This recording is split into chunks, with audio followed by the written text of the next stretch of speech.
Vaxtında ödənilməyən 10 manat nizamnamə kapitalı şirkət üçün 2000 manata qədər cərimə ilə nəticələnə bilər.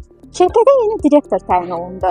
Direktor dəyişikliyi ilə bağlı sənədlər Dövlət Vergi Xidmətinə təhvil verilərkən müəyyən oldu ki, nizamnamə kapitalı ödənilməyi və yaxud da nizamnamə kapitalının ödənişi ilə bağlı Dövlət Vergi Xidmətinə məlumat verilməyib. Bu halda şirkəti hansı risklər gözləyir?